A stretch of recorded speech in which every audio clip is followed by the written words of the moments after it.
அத்தகையோர் நின்ற நிலையிலும் இருந்த இருப்பிலும் தங்கள் விலாப்புறங்களில் சாய்ந்து இருக்கும் போதும் அல்லாஹ்வை நினைவு கூர்ந்து துதிக்கிறார்கள். வானங்கள் பூமி ஆகியவற்றின் படைப்பை பற்றியும் சிந்தித்து, ரப்பனா,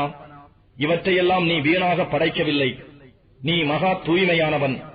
நரக நெருப்பின் வேதனையிலிருந்தும் எங்களை காத்தருள்வாயாக என்றும், ரப்பனா, நீ எவரை நரக நெருப்பில் புகுத்துகின்றாயோ அவரை நிச்சயமாக நீ இழிவாக்கிவிட்டாய், மேலும் அக்கிரமக்காரர்களுக்கு உதவி செய்வோர் எவரும் இலர் என்றும், ரப்பனா, உங்கள் இறைவன் மீது நம்பிக்கை கொள்ளுங்கள் என்று ஈமானின் பக்கம் அழைத்தவரின் அழைப்பை செவிமடுத்து நாங்கள் திடமாக ஈமான் கொண்டோம். ரப்பனா, எங்களுக்கு எங்கள் பாவங்களை மன்னிப்பாயாக, எங்கள் தீமைகளை எங்களை விட்டும் அகற்றி விடுவாயாக, இன்னும் எங்களுடைய ஆன்மாக்களை சான்றோர்களுடைய ஆன்மாக்களுடன் கைப்பற்றுவாயாக என்றும், ரப்பனா,